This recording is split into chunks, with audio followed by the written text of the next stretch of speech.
mean in the sense that you think they suck, because I think I speak for all metalheads when I say that's impossible. I'm asking, are you the kind of enthusiast that went all the way to albums like Cross Purposes and Forbidden, and you liked what you heard, so you went a step further to examine that sound's tentacles and learned about bands like Skin Yard and Tad and all that? So no, not the commercial stuff, but a sound otherwise labeled grunge. Then alright, if you're one of those proud, diehard music lover know-it-alls that's not just satisfied with mainstream classics, and yeah, if you consider yourself an enthusiast, may I propose newly released further reading. The full EP called Mothertomb will be out March 5th from members of Dark Fortress and Triptychon, yes, the Tom Warrior Celtic Frost Band, and the Exhorter Worship of Profane Omen, and Death Doom Coolum and Lasco, and they, of course, are the international collective Rootbrain, playing something described as blackened grunge. Could you have argued Purposes and Forbidden was a bit of the same? Anyway, the Mothertomb EP. Immediately, Greasebox from Tad comes to mind with a virtual death Cross Purposes kind of vocal melody on the first song, Unawares. That one's out now. And all I'm gonna say about it is, if you're like me, whether you admit it or not, you're stuck in the past. Yeah, I'll own that. And you long for the days of the early 90s sounding choruses dominating the radio. This song's the acid trip you need to get you back there. Take it from me. No, I'm just kidding. The other three songs being the title track, very deep and awesome, the #1 Crush Garbage cover we heard last year, and the closer, Svobomir, are honestly beautiful examples of what a weird world we live in now, where you can ask people who regularly play either very scary sounding black metal and doom, or biker bar heavy metal and say, hey, play grunge. And they do, but still with all their normal sensibilities. What the hell does that even mean? And the results are magnificent. Oh, and don't let the tremolo riff in the beginning of Svobomir make you think you're at a restaurant in Madrid or something, because it's just an intro before going into their signature style. So there you go. Mothertomb truly is an awesome blackened grunge EP.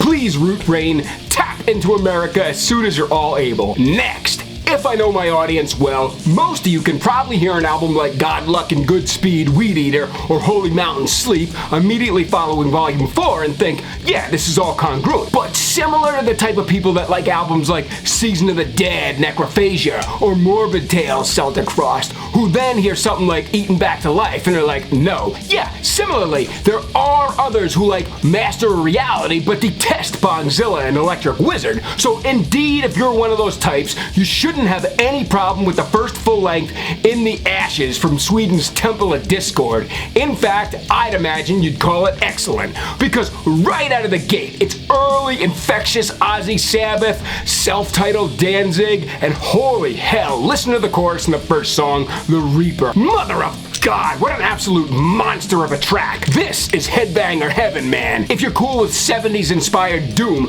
Closer right after Reaper has got this soul on fire Danzig feel to the intro vocals, and like then Black Out the Sun right after. Once again, hard driving, rockin' 70s heavy metal purity that's extremely catchy, and the chorus, man, these guys are just champions of them. Did you like taking lewds back in the day and feeling like Jello? Razor Me's got this real dusty, southern, Black Hell, 13, and Killing Floor Danzig kind of feel. And then check this out. If you were to ask Spinal Tap when they were playing Listen to the Flower People, yes, that song, but just stay with me for a sec. If you were to ask them, hey, write a heavy song, it would feel like this. Take that for what it is, and actually, it's a song called The Fields. The whole album's awesome, but another standout moment's in this song, All Their Lies, which has this sort of uncharacteristic punk beat, and even those sort of Misfits and Morning Noisy, like, whoa, things, like, on top of this real fast-paced, Motorheady sort of thing with this freaking awesome, shreddy guitar solo, and like, I think this song is what would happen if you were to have said to Ozzy Sabbath,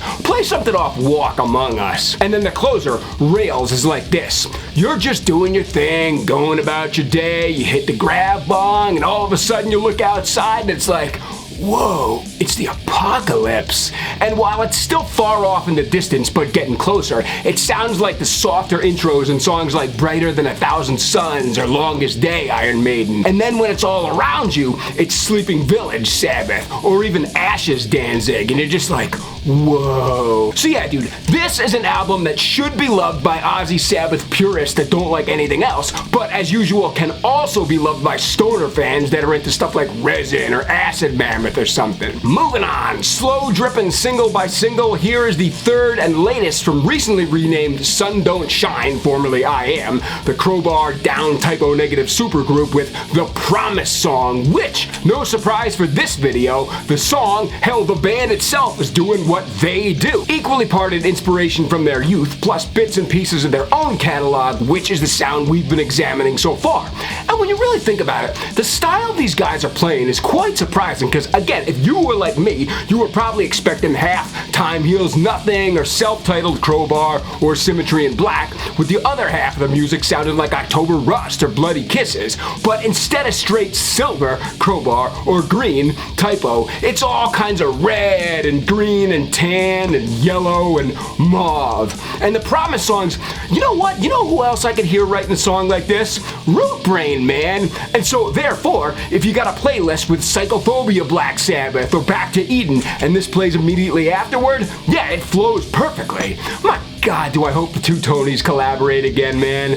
Iommi and Martin, that would rule. But anyway, man, another beautifully written track from a group of people I am proud as hell to call friends. Holy. And finally, here is something from another friend, but this time, let me intro it like this. Do you remember that period of time in the mid-90s when you'd occasionally see what could be described as unlikely pairings in terms of friendships, or at least rock stars from far corners broing down with each other? Dimebag Darrell and Marilyn Manson, Tony Iommi with Al Jorgensen from the band Ministry. I'm sure there's many other instances, but the common denominator with those two examples is that it's rockers with industrialists. So if you too are one of those rockers that's got an appreciation for acts like, yes, Ministry, Godflesh, perhaps Skinny Puppy, etc., here is a track from Florida's Sister Kill Cycle that, listen, to me, not having a ton of knowledge about assembly lines or ammunition factories, this to me sounds like if Warner Brothers signed My Dying Bride and Atlantic signed Paradise Lost and we're like, guys, write something for the radio so we can beat out the other band. And you got We Were Ghosts, Sister Kill Cycle's latest single, because does this song have single written all over it? Yes, it does. It's not niche in any way, nor is it subversive or cult,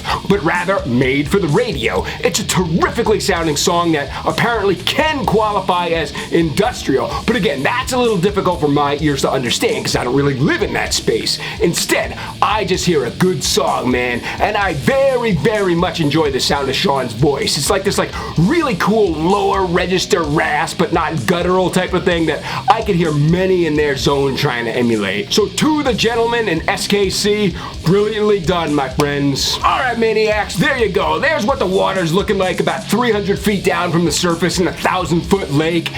And if you did like this video, cool, maybe you can give it a thumbs up. Or if you just like hearing somebody bullshit about heavy metal, then volume 4 your ass right into that subscribe button. And we'll see you next time on Concrete Spew. But until then, stay crazy, my friends.